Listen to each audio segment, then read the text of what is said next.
Think about a family photo. You might notice that your eyes look like your mom's, your smile like your dad's, and your sibling looks a little like all of you, but also not quite the same. That raises an interesting question. Are you more related to your parents or to your siblings, genetically speaking? To answer that, we first need to understand heredity. Heredity is the passing of traits from parents to offspring. These traits are carried in genes, and genes are found on chromosomes. Today, we'll look at three main ideas. First, how chromosome pairs work. Second, how chromosomes are passed down through meiosis and fertilization. And third, whether you are more genetically related to a parent or a sibling. I'm Mia, and on Biology Briefly, we explore interesting scientific questions, explain biological processes, and challenge what we think we know through curiosity. Let's start with chromosomes. Humans usually have 23 pairs of chromosomes. That means 46 chromosomes total.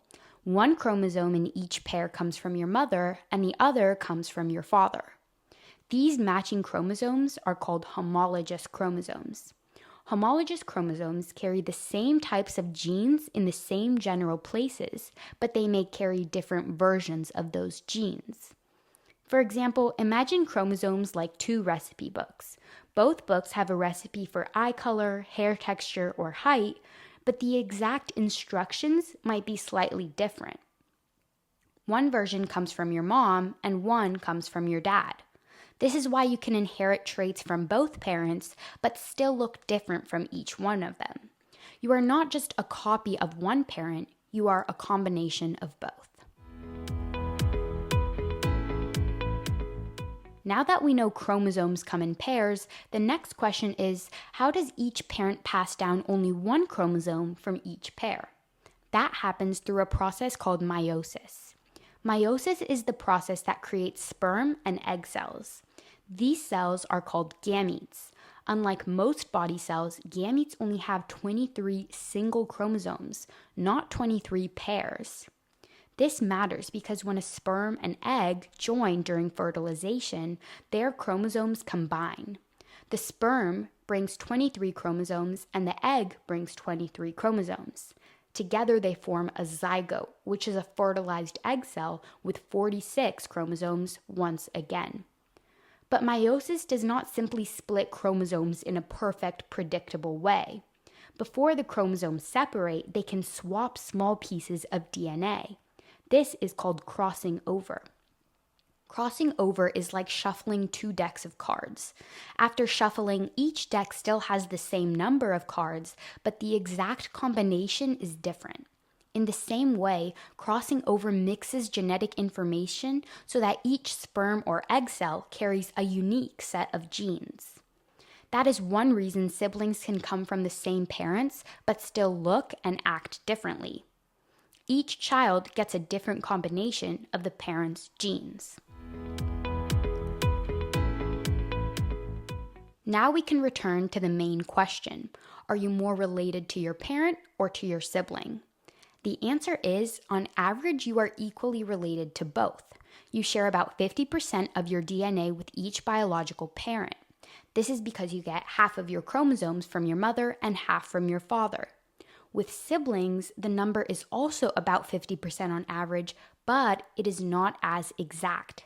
Siblings inherit different combinations of chromosomes because meiosis shuffles the genes before they are passed down. The key difference is consistency. With a parent, the relationship is fixed. Half your DNA comes from them, no variation there. With a sibling, the percentage can shift a bit above or below 50% because of how chromosomes were mixed during meiosis. So it really depends. That is why some siblings look almost identical, while others look surprisingly different. They come from the same genetic source, but they do not receive the exact same genetic mix. Unless they're twins, of course, where the genetic mix is pretty close to the same. So today we look at three ideas. First, Humans usually have 23 pairs of chromosomes, with one chromosome in each pair coming from each parent. Second, meiosis creates sperm and egg cells by separating and reshuffling chromosomes. Third, you share about 50% of your DNA with each biological parent and about 50% with each sibling, on average. That is the balance of heredity. It keeps families connected, but it also makes each person unique. So the next time you look at a family photo, you are not just seeing similar eyes, smiles, or hair. You are seeing the result of chromosomes being passed down, shuffled, and recombined in a way that is organized but never exactly repeated. Thanks for listening to Biology Briefly. Until next time, keep curious.